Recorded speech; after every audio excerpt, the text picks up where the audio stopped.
तीसरे चरण के मतदान होने के बाद लोकसभा क्षेत्र इंदौर में अब 13 मई को चौथे चरण का मतदान होने को है, जिसको लेकर प्रशासनिक तैयारियां चल रही है। तो वहीं कांग्रेस इस बार मैदान में नहीं है, यानी कि ईवीएम मशीन में कांग्रेस का पंजा निशान इस बार नहीं रहेगा। लिहाजा कांग्रेस ही अब नोटा में वोट डलवाने के लिए लगातार प्रचार प्रसार कर रहे हैं। नोटा कितना प्रभावी रहेगा और कांग्रेस का यह अभियान कितना सार्थक होगा, इसको लेकर आइए जनता से बात करते हैं। तो अभी तो अगर कांग्रेस ने अगर कोई उम्मीदवार नहीं है तो हमारा तो वोट नोटा पे रहेगा। बिल्कुल। क्यों नोटा, क्यों, क्या है? क्योंकि पिछली बार भी देखा, देखो विधानसभा चुनाव में कहीं ना कहीं कांग्रेस के, मेरे को तो ऐसा लगता है कि कहीं ना कहीं वोटिंग की गड़बड़ी हुई है। बटन दबाने जरूर जाऊंगा सर। बीजेपी का पलड़ा भारी है अभी, और फिर सबसे बात है कि पुरानी पार्टी कांग्रेस है जी, है ना। तो हो सकता है कि जो भी है तो हम लोटा में बटन दबा सकते हैं। अच्छा, अक्षय बम ने इन समय पे पाला बदला है एकदम, क्या सही किया है, गलत किया? गलत किया है। जब ऐसे माना जाए तो मोदी जी ही जीत रहे थे, जनता पार्टी ही जीत रही थी, तो ये करना अच्छी बात नहीं थी। तो चल रहा है अच्छा ही, मोदी जी का ही चल रहा है। क्या देखते हैं विकास कार्यों को लेकर? विकास तो अच्छा ही कर रहे हैं सर। 10 क्विंटल दूध का हो, एक कतरा जहर का उसमें पड़ जाता है तो पूरा दूध फट जाता है। कांग्रेस के साथ भी यही हुआ है। पूरा हिंदुस्तान कांग्रेस का था, उसमें ये गलती की, उसने 84 में अटैक किया गोल्डन टेम्पल पर, एक कतरा उसने जहर का डाला, अब खुद वो 0-0 हो गए। मतदान को लेकर क्या करो, वो भाजपा चल रही है वही चलेगी, क्योंकि अब कांग्रेस में कोई बचा ही नहीं। सिंधिया था वो भी चला गया, कमलनाथ थे वो भी चले गए। हे को दो ही तरफ हाथ लगा रहे तो गए ही वो तो काम से। जो आदमी दोनों तरफ हाथ लगा रहा है तो गए। क्या लगता है नोटा का प्रचार अब कांग्रेस कर रही है, क्योंकि हाथ का सिंबल उनके पास है नहीं अब यहाँ पर? नोटा का नोटा बढ़ेगा कि नहीं बढ़ेगा? अपन ने लोटा देखा ही नहीं, और गागर पहले ही भरी है जनता पार्टी। नोटा अपन को पता ही नहीं। अक्षय जी जो थे, जो कांग्रेस पार्टी की तरफ से खड़े हुए थे, उन्होंने जो भारतीय जनता पार्टी ज्वाइन भी करी है। बाकी इस मुद्दे में मैं कहना चाहूंगा, कांग्रेस जो है बिछड़ता जा रहा है धीरे धीरे। चुनाव तो खत्म ही कर दिया इनने साहब। एक बात बताओ, इसको ले जाके क्या करा इनने? जीते हुए थे शंकर जी, सबको मालूम था कि ये नहीं जीत रहे हैं। उसके बाद ले जाके ये कैलाश जी और मंदोला जी ने करा, गलत करा। ये प्रजातंत्र के लिए अच्छा नहीं है। कम से कम ये होना चाहिए, चुनाव तो लड़ने दो उसको। फिर अब जो कांग्रेस का समर्थन करते हैं, कांग्रेस अब नोटा के लिए प्रचार कर रही है। हाँ, क्या कहेंगे आप? हम तो वोट डालने ही नहीं जाएंगे। हाँ, वो देखेंगे कभी होगा, वहाँ से हमारा अध्यक्ष जी का फोन आएगा तो नोटा दबाएंगे। तो मतलब क्या चुना? गुस्सा है आप में कहीं? हाँ। अच्छा, अक्षय बम ने जो पाला बदला है आखिरी में, कांग्रेस को मझधार में छोड़ा है। 7 दिन पहले मेरे यहाँ आया था, यहाँ घर पे बैठ के गया। मैंने कहा हम तो कांग्रेस ही यार, करेंगे कांग्रेस का काम, समर्थन करते हैं आप? हाँ। पर ये इनने गलत करा, कैलाश जी, रमेश जी ने, ये अच्छा नहीं करा प्रजातंत्र के। जीते हुए उम्मीदवार जीत रहे। ताई भी नाराज हुई है इस मामले को लेकर? क्या मालूम कि हाँ, ताई भी नहीं, बिल्कुल ताई का स्टेटमेंट आया ये ना, उनने भी बोला कि ये आपने गलत करा। ये इस कांग्रेस के द्वारा देश में आजादी तक गांधी जी के नेतृत्व हमने लड़ी। उसके बाद ये आजादी के बाद पहला ऐसा अवसर है, एक षड्यंत्रकारियों ने षड्यंत्र रचकर हमारा जो नेतृत्व करने वाला सांसद का जो चुनाव लड़ रहा था अक्षय बम, उसको षड्यंत्र में लेकर उसका नाम वापस लिया गया, जो प्रजातंत्र के लिए बहुत बड़ा खतरा उत्पन्न हमारे लिए किया गया है। इस षड्यंत्र के लिए, और जो ये षड्यंत्र रचा गया है, इसके लिए इंदौर की जो प्रबुद्ध जनता, चाहे वो भारतीय जनता पार्टी का पढ़ा लिखा आदमी हो या कांग्रेस का आदमी हो या किसी भी दल का आदमी हो जो समझदार है, और इसमें समझदारी में तो कई वकील और अपने जो प्रबुद्ध लोग हैं पढ़े लिखे, उन्होंने भी से यही निवेदन करूंगा कि भैया अब की नोटा दबा के सबक सिखाना है हमें कि इनके द्वारा जो षड्यंत्र रचा उसको हम कैसे नोटा दबा के फेल करेंगे। गलत किया, पुराना आदमी था, जरा सबर करके रोटी खाना था। अगर उसने रोटी खाने की जो हाई बात करी, नहीं सुन रहे थे।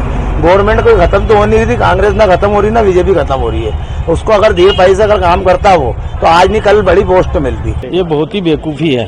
मैं तो समझ रहा हूँ बीजेपी ने एक तरह से समझो सब कुछ खरीद लिया है। और सबसे बड़ी बात है, आदमी ऐसा है कि क्यों जाना चाह रहा है यार, अपने दम पे लड़े ना और अपना काम करे। भाई जीत और हार तो ये तो होना ही होना है, लेकिन अभी ऐसा सिस्टम, माहौल बिल्कुल ऐसा कर दिया इन्होंने पूरे भारत में कि साला कहीं से कहीं कुछ सिस्टम समझ में ही नहीं आ रहा है, क्या करे क्या ना करे। और हर आदमी ऐसे हो रहा है, जिसको देखो वही क्या करना है भैया, हम ये कर रहे हैं, हम वो कर रहे हैं, लेकिन कुछ भी समझ में नहीं आ रहा है। सब बीजेपी बीजेपी हवा, ना कहीं प्रचार हो रहा है, नहीं कुछ नहीं हो रहा है। इस बार कांग्रेस देखो कहीं से कहीं दिख ही नहीं रही है, कहीं एक झंडे नहीं, पूरा कहीं भी देख के चले आओ आप, कोई प्रचार करने नहीं आ रहा, कोई कुछ भी नहीं करने आ रहा।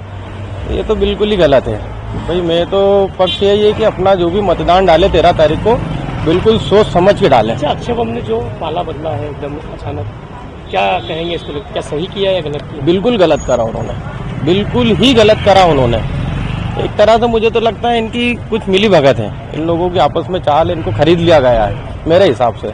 अब वो जाने उनके अंदर अंदर क्या क्या काट नोटा में वोट बढ़ेंगे इस बार? बिल्कुल बढ़ेंगे, नोटा में वोट बढ़ना ही चाहिए, बढ़ेंगे क्या, बढ़ाना ही चाहिए। मैं तो समझता हूँ जो आदमी बोल रहा है कि भाई ये नहीं है कि मशीन यानी बटन दबाओ पंजे पे तो मोहर लगती है कमल पे, तो उसकी जगह आप है ना नोटा को ठोको, देखते फिर कहाँ जाता है, अपने आप लोगों को मालूम होगा। बीजेपी आएगी साहब, वो तो सभी जानते हैं, आप भी जानते हो, मैं भी जानता हूँ, हर आदमी जानता है, ये हमारे उस्ताद हैं, इनसे मिलो आप, ये भी जानते हैं। सर ये तो ऐसा है कि बीजेपी का ज़्यादा विकास हो रहा है शहर में, तो लोग इसीलिए ज़्यादा बीजेपी को सपोर्ट कर रहे हैं और बीजेपी की तरफ ही जा रहे हैं। अक्षय कांति बम जी ने जो नाम खींचा और कांग्रेस में शामिल हुए, बीजेपी में शामिल हुए, वो उसको आप सही समझते हैं? हाँ बिल्कुल सही, सही किया उन्होंने, क्योंकि बीजेपी गढ़ रहा है इंदौर का, और इंदौर में बीजेपी काफ़ी समय से आ रही है। जो कानून के साथ, जो संविधान के साथ जो खिलवाड़ हो रहा है, उसका लिए इनको जवाब तो देना पड़ेगा। मैं तो जनता से यही अपील करूंगा और लोगों से, अपने सभी साथियों से यही बोलूंगा कि भाई इस बार नोटा को दबाओ, और नोटा को दबाव देके इनको संविधान के दायरे में लाने की इनको को समझ बताएं कि। अच्छा, अक्षय बम ने जो पाला बदल दिया और एन समय पे कांग्रेस को मझधार में छोड़ दिया, क्या सही किया उन्होंने? ये अक्षय बम का इस प्रकार से नहीं करना था, जबकि उसको मालूम था कि उसके साथी कांग्रेस के लिए, भाई टिकट तो उन्हीं ने मांगा ना, टिकट तो उन्हीं ने मांगा, उनको टिकट दिया, केंद्र सरकार उनको टिकट दिया और उसी पे वो लड़े, और उसी के लिए उन्होंने अपनी तैयारी करी, और एन टाइम पे पाला बदलना यानी विश्वासघात करना, ये उन्होंने अच्छा नहीं किया। अभी जो नए जो युवा हैं उन्होंने को भी सोच समझ के वोटिंग करना चाहिए, और बेरोजगारी को देखते हुए या फिर किसी प्रकार की समस्या को देखते हुए और सही तरीके से मतदान करना चाहिए। तो और कांग्रेस हम मैदान में नहीं है और नोटा का प्रचार कर रही है, कि क्या तो देखते हैं आप इसमें? अभी देखो सभी शिक्षित है और सभी समझदार हैं कि करना क्या है, सभी जूझ रहे हैं परेशानियों से, मुसीबतों से, तो सभी अगर जनता चाहेगी, जनता जो करेगी वो सही रहेगा, और यदि अगर उसमें निशान तो सभी होना चाहिए। हमारा कहना है कि निशान सभी होना चाहिए, जो क्या है कि सबको अपने अपने हिसाब से वोट देने का अधिकार है, और चयन जनता ही करती कि किसी वोट देना किसी नहीं देना है। अब कांग्रेस है कहाँ तो दिखेगी। कांग्रेस प्रत्याशी ने फॉर्म खींच लिया था और बीजेपी में शामिल हो गए हैं। नहीं वो क्या है, बीजेपी वो है ही से, तो वो कांग्रेस में रह के भी क्या कर पाते हैं, इससे अच्छा वो पैसे ही बच पाए। तो सही किया उसने? देखो अपने अपने वो तो अपने अपने दिमाग के, अब सही किया गलत किया। नोटा का प्रचार कर रही है कि नोटा पे वोट डलवाएंगे हम। नहीं, अगर सही चाहो तो नोटा तो होना नहीं चाहिए, अपने मत का प्रयोग तो एक हिसाब से करना ही चाहिए। अगर नोटा पे डालना तो इससे घर से बाहर निकल के डालो ही मत ना, बाकी जाना चाहिए, डालना चाहिए। वो सर निर्दलीय में डालेंगे जिसको जो कि कांग्रेस को जाए वोट, और अंगूठे पे बटन दबाएंगे बिल्कुल। अगर नहीं है कांग्रेस का, नोटा का प्रचार कर रही है तो फिर नोटा पे डालेंगे वोट, नोटा में डालेंगे। हाँ जी। अक्षय बम ने जो पाला बदला है आखिरी वक्त को, क्या सही है गलत है क्या? सर गलत है, वो तो बहुत गलत करा उन्होंने, हमारे कांग्रेस का बिल्कुल साथ छोड़ के बहुत ही गलत किया उन्होंने। हम खींच लिया कांग्रेस के प्रत्याशी ने और बीजेपी में शामिल हो गए, क्या सही मानते हैं इसे आप? जी बिल्कुल सही मानते हैं। विकास को देख के हर आदमी वोट दे रहा है, विकास को देख के। आज से 10 साल पहले आप इस इंदौर की कंडीशन देखते कि उस विषय में क्या था, थोड़ा मजदूरी ये है, महंगाई हुआ है तो उसको कंट्रोल भी होगा, बाकी विकास के लिए तो बहुत जरूरी, अपना बलिदान तो देना ही पड़ेगा। कांग्रेस मध्य प्रदेश में पहले भी नहीं थी, इस बार भी नहीं है। बस इस बार क्या उनका खुद का कॉन्फिडेंस उनमें है ही नहीं, इसलिए वो खुद का चिन्ह होते ही नोटा पे कह रहे ज्यादा देना। कांग्रेस का तो मेरे को नहीं लग रहा इस बार भी कुछ होगा। तो लगभग 25 लाख से अधिक मतदाता वाले इंदौर संसदीय क्षेत्र में 13 मई को मतदान करने के लिए कितने लोग निकलेंगे और नोटा में कितने वोट डलेंगे, और अक्षय कांति बम ने जिस तरह से कांग्रेस को छोड़कर भाजपा में वह शामिल हो गए हैं, इसको लेकर जनता की प्रतिक्रिया हमने जानी।